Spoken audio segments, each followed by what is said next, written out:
Pada kesempatan kali ini, kita akan membahas mengenai sifat zat dan hubungannya dengan partikel penyusun dan strukturnya.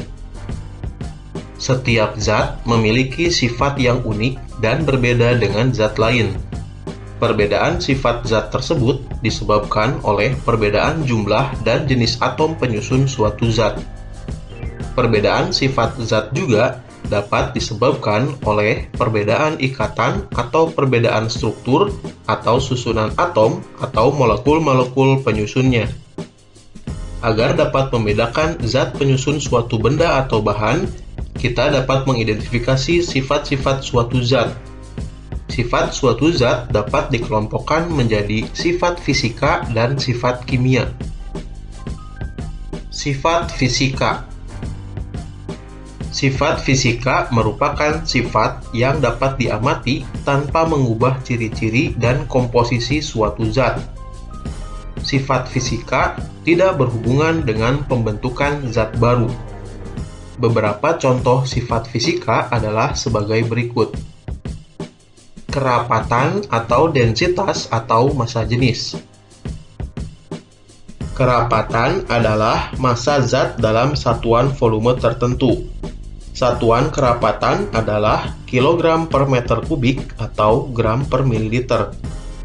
Jika dibandingkan, massa jenis gas asetilena lebih kecil daripada massa jenis udara. Pada dasarnya, perbedaan ini disebabkan karena perbedaan massa atom partikel penyusun zat.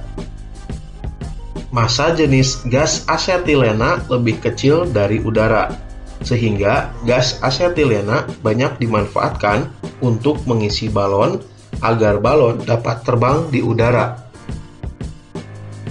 Kekerasan. Kekerasan merupakan ukuran untuk menentukan keras atau lunaknya suatu zat. Kekerasan diukur dengan skala Mohs menggunakan alat yang disebut sklerometer. Semakin besar skala Mohs suatu zat, semakin keras pula zat tersebut. Perhatikan tabel berikut untuk mengetahui kekerasan beberapa zat.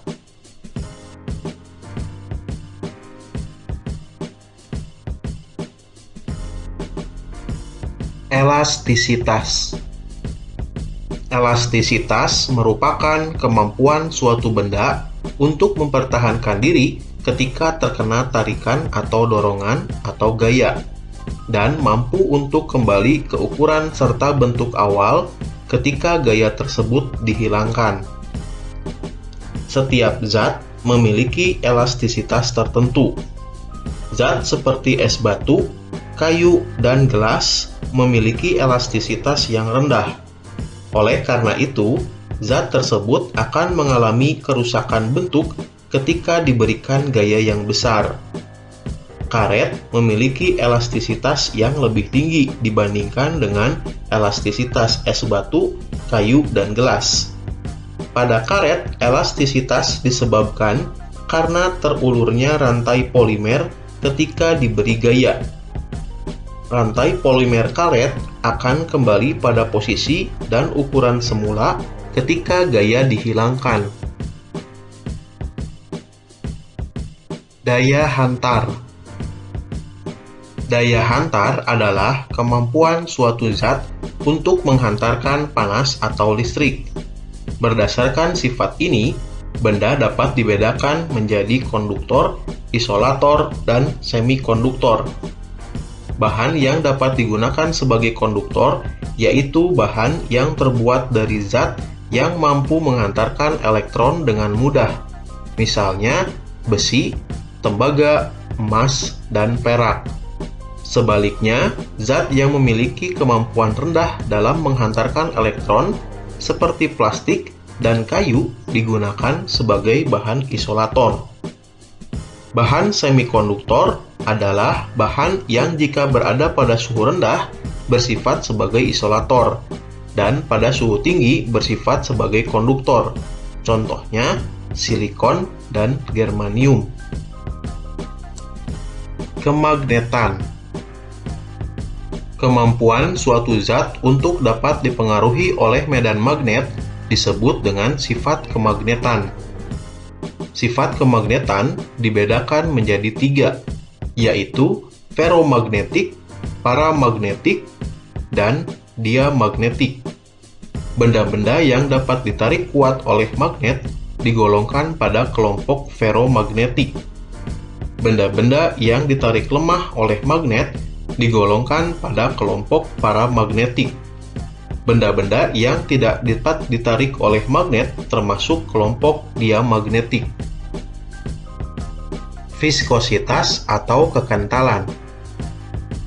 Viskositas adalah ukuran kekentalan fluida atau zat cair dan gas yang menyatakan besar kecilnya gesekan di dalam fluida.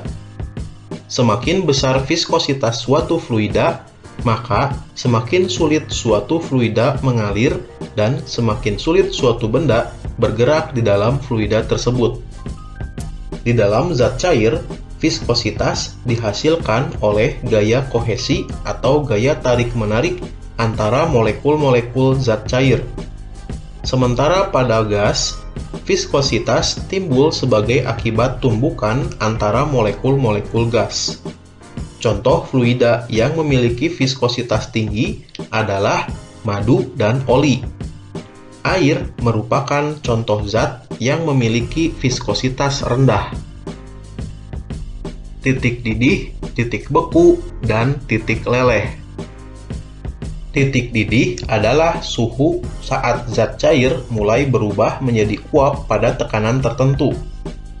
Zat cair dapat berubah menjadi uap karena tekanan uap lebih besar dari tekanan luar yang menahan zat cair. Misalnya, air pada suhu 100 derajat Celcius akan berubah menjadi uap. Ini berarti air memiliki titik didih sebesar 100 derajat Celcius. Titik beku merupakan suhu pada tekanan tertentu saat zat cair mulai berubah menjadi padat ketika suhu suatu zat diturunkan. Misalnya, air pada suhu 27 derajat Celcius pada tekanan 1 atmosfer berwujud cair. Tetapi, pada suhu air diturunkan menjadi 0 derajat Celcius, air akan berubah wujud menjadi padat. Peristiwa tersebut menunjukkan bahwa titik beku air adalah 0 derajat Celcius. Titik leleh adalah suhu pada tekanan tertentu saat zat padat mulai berubah menjadi cair. Kita dapat melihat titik leleh beberapa logam dan plastik pada tabel berikut.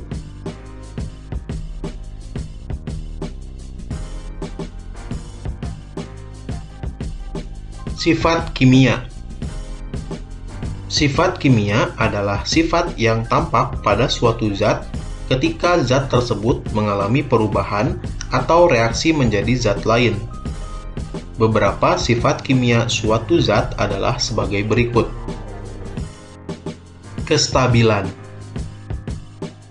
Kestabilan adalah kemampuan suatu zat untuk mempertahankan diri dari perubahan atau dekomposisi di lingkungan alamiahnya atau ketika terkena udara, panas, cahaya, tekanan, kondisi alami lain, atau akibat adanya reaksi alami yang dapat terjadi pada zat tersebut.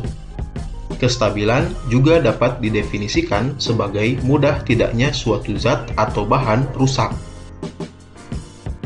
Kereaktifan. Kereaktifan atau reaktivitas merupakan ukuran yang menunjukkan mudah tidaknya suatu zat bereaksi dengan zat lain. Korosivitas. Pada pembersih lantai terkandung asam klorida atau HCl. Senyawa ini mampu mengikis kotoran, jaringan tumbuhan, jaringan hewan, jaringan manusia, bahkan mampu mengikis logam dan membuat logam cepat berkarat. Dengan sifatnya yang demikian, asam klorida tersebut memiliki korosivitas yang tinggi. Selain asam klorida, bahan yang bersifat korosif adalah asam sulfat. Asam sulfat banyak digunakan sebagai cairan elektrolit pada aki. Baik asam klorida maupun asam sulfat dapat melukai kulit.